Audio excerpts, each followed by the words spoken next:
के ढाका क्लासेस में आपका स्वागत है। स्कूल व्याख्याता प्रथम प्रश्न पत्र की तैयारी के लिए चैनल को सब्सक्राइब करना ना भूलें। तो चलिए आज की इस खास और कह सकते हैं गहन चर्चा को शुरू करते हैं। हमारे पास भारतीय संविधान की विशेषताओं पर कुछ बहुत ही विस्तृत नोट्स हैं और हमारा आज का मकसद है इन नोट्स के जरिए ये समझना कि भारतीय संविधान में ऐसा क्या है जो इसे इतना अनूठा बनाता है। और शुरुआत करने के लिए सबसे दिलचस्प तथ्य, ये दुनिया का सबसे लंबा लिखित संविधान है। चलिए इसी बात को और गहराई से समझते हैं। सबसे पहले इसके आकार और बनने की प्रक्रिया पर ही बात करते हैं। ये कितना विशाल है और इसे बनाने में कितना समय लगा? हाँ, ये वाकई में बहुत विशाल है। इन नोट्स के हिसाब से देखें तो इसे तैयार होने में लगे थे पूरे 2 साल 11 महीने और 18 दिन। 2 साल 11 महीने, बाप रे। जी, और जब ये बना था ना, तब इसमें 395 अनुच्छेद, 22 भाग और 8 अनुसूचियां थीं। अच्छा। और आज देखिए, ये बढ़कर 470 से ज्यादा अनुच्छेद, 25 भाग और 12 अनुसूचियों तक पहुंच गया है। इसे 26 नवंबर 1949 को स्वीकार किया गया और फिर 26 जनवरी 1950 को लागू कर दिया गया। और इन्हीं नोट्स में एक और दिलचस्प शब्द का इस्तेमाल हुआ है, मिश्रित। मतलब ये संघीय भी है और एकात्मक भी। इसका असल में क्या मतलब हुआ? ये तो सुनने में एक दूसरे के बिल्कुल उलट लगते हैं। हाँ, यही तो भारतीय संविधान का कमाल है। देखिए, संघीय व्यवस्था का मतलब है कि शक्तियां केंद्र और राज्यों के बीच बटी हुई हैं, है ना? हाँ, बिल्कुल। जो इसका संघीय चरित्र है। लेकिन ज्यादातर जो महत्वपूर्ण शक्तियां हैं वो केंद्र के पास हैं। ओके। और खास तौर पर जब आपातकाल जैसी स्थिति आती है, तब तो सारी की सारी शक्ति केंद्र के हाथ में आ जाती है। अच्छा, तो उस समय राज्य सरकारों की शक्तियां कम हो जाती हैं? बहुत कम। इसीलिए इसे संघीय व्यवस्था के साथ एकात्मक झुकाव वाला संविधान कहा जाता है। जरूरत के हिसाब से रूप बदल लेता है। चलिए इस ढांचे से आगे बढ़कर संविधान की आत्मा यानी इसकी प्रस्तावना पर आते हैं। इसमें कुछ बहुत शक्तिशाली शब्द हैं: संप्रभु, समाजवादी, पंथनिरपेक्ष, लोकतांत्रिक, गणराज्य। ये शब्द सिर्फ शब्द नहीं है, ये भारत का पूरा चरित्र, उसकी पहचान को परिभाषित करते हैं। ये बताते हैं कि भारत एक स्वतंत्र देश है जो अपने निर्णय खुद लेता है और यहाँ शासन जनता द्वारा जनता के लिए चलाया जाता है। और यहीं पर एक बहुत दिलचस्प बात सामने आती है।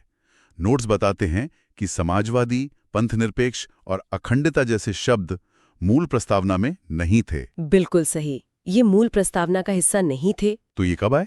इन्हें 1976 में 42वें संविधान संशोधन के जरिए जोड़ा गया था। अच्छा, 42वें संशोधन में? जी, और ये दिखाता है कि हमारा संविधान समय के साथ कैसे विकसित हुआ है, कैसे बदला है। चलिए उस हिस्से पर आते हैं जिससे हर नागरिक सीधे तौर पर जुड़ता है, हमारे मौलिक अधिकार। हाँ, ये बहुत जरूरी हिस्सा है। संविधान का भाग 3 मतलब अनुच्छेद 12 से 35 नागरिकों को 6 मौलिक अधिकार देता है। 6 अधिकार? जी, समानता, स्वतंत्रता, शोषण के विरुद्ध अधिकार, धार्मिक स्वतंत्रता का अधिकार, सांस्कृतिक एवं शैक्षिक अधिकार और नोट्स में अनुच्छेद 32 पर खास जोर दिया गया है। डॉक्टर अंबेडकर ने इसे संविधान की आत्मा कहा था। ऐसा क्यों? क्योंकि यही वो अनुच्छेद है जो बाकी सारे अधिकारों को असलियत में अधिकार बनाता है। मतलब ये कि यही वो अनुच्छेद है जो नागरिकों को अपने मौलिक अधिकारों के हनन पर सीधे सुप्रीम कोर्ट जाने की शक्ति देता है। सीधे सुप्रीम कोर्ट? हाँ, सीधे। ये बाकी सभी अधिकारों का एक तरह से रक्षक है, एक गारंटी है। और ये जो संपत्ति का अधिकार है, इसकी कहानी क्या है? ऐसा लगता है कि इसमें एक बहुत बड़ा बदलाव हुआ। हाँ, ये एक बहुत महत्वपूर्ण बदलाव था। बहुत ही दिलचस्प कहानी है इसकी। बताइए। पहले संपत्ति का अधिकार एक मौलिक अधिकार हुआ करता था, अनुच्छेद 31 में। अच्छा, तो ये भी एक फंडामेंटल राइट था? बिल्कुल, लेकिन 1978 में 44वें संशोधन द्वारा इसे मौलिक अधिकारों की सूची से हटा दिया गया। क्यों? और इसे अनुच्छेद 301 के तहत एक कानूनी अधिकार बना दिया गया। ओके, कानूनी अधिकार। इसका मतलब ये है कि सरकार अब भी किसी की संपत्ति कानून के तहत ही ले सकती है, मनमाने ढंग से नहीं। लेकिन अब ये मौलिक अधिकार नहीं रहा। अब आप इसके लिए सीधे सुप्रीम कोर्ट नहीं जा सकते। तो अधिकारों को कर्तव्यों और कुछ निर्देशक सिद्धांतों के साथ संतुलित किया गया है। एकदम सही। क्या खूबसूरत संतुलन है। भाग 4 में राज्य के नीति निदेशक तत्व हैं जो आयरलैंड से प्रेरित हैं। और ये सरकार के लिए एक नैतिक गाइड की तरह काम करते हैं। मतलब उन्हें बताते हैं कि एक अच्छा शासन कैसा होना चाहिए। और कर्तव्य? वहीं 42वें संशोधन से ही भाग 4A में मौलिक कर्तव्य जोड़े गए, जो रूस यानी उस समय के यूएसएसआर से प्रेरित हैं। अच्छा। शुरुआत में 10 कर्तव्य थे, बाद में 2002 में 86वें संशोधन से 11वां कर्तव्य भी जोड़ दिया गया, जो शिक्षा से जुड़ा है। तो हमारे पास अधिकार और कर्तव्य दोनों हैं। लेकिन इनकी रक्षा के लिए, इस पूरे सिस्टम को चलाने के लिए व्यवस्था क्या है? इसके लिए एक स्वतंत्र न्यायपालिका की व्यवस्था है। इंडिपेंडेंट जुडिशरी जी। सुप्रीम कोर्ट, हाई कोर्ट और फिर नीचे की अदालतों की एक पूरी एकीकृत संरचना है जो संविधान की रक्षक है। और ये रक्षा करती कैसे है? इसके पास न्यायिक समीक्षा मतलब जुडिशियल रिव्यू की शक्ति है। इसके जरिए ये किसी भी ऐसे कानून को रद्द कर सकती है जो संविधान का उल्लंघन करता हो। ये हमें एक बहुत ही आकर्षक बिंदु पर लाता है, संसदीय संप्रभुता और न्यायिक सर्वोच्चता के बीच का संतुलन। ये संतुलन कैसे काम करता है? ये भारतीय संविधान की सबसे खूबसूरत और सबसे जटिल विशेषताओं में से एक है। देखिए, ब्रिटेन की तरह हमारी संसद सर्वोच्च नहीं है और अमेरिका की तरह हमारी न्यायपालिका भी सर्वोच्च नहीं है। तो फिर सर्वोच्च कौन है? भारत में संसद कानून बना सकती है, लेकिन संविधान की सीमाओं के भीतर। वहीं न्यायपालिका उन कानूनों की समीक्षा तो कर सकती है, लेकिन वो खुद कानून नहीं बना सकती। तो असली बॉस कौन है? असली बॉस सिर्फ एक है, हमारा संविधान। जैसा कि नोट्स में कहा गया है, भारत में न संसदीय सर्वाधिकार है न न्यायिक सर्वाधिकार, बल्कि संवैधानिक सर्वोच्चता है। वाह, ये तो बहुत ही गहरा संतुलन है। अच्छा, संविधान की कुछ और अनूठी विशेषताओं की बात करते हैं। नोट्स में इसके कठोर और लचीले होने का जिक्र है। हाँ, ये भी एक बड़ा दिलचस्प पहलू है। इसका क्या मतलब हुआ? इसका मतलब है कि संविधान में संशोधन करना कुछ मामलों में बहुत आसान है, जो इसका लचीलापन दिखाता है। जैसे नए राज्य बनाना हो, ये संसद साधारण बहुमत से कर सकती है। लेकिन कुछ मामलों में संशोधन करना बहुत मुश्किल है।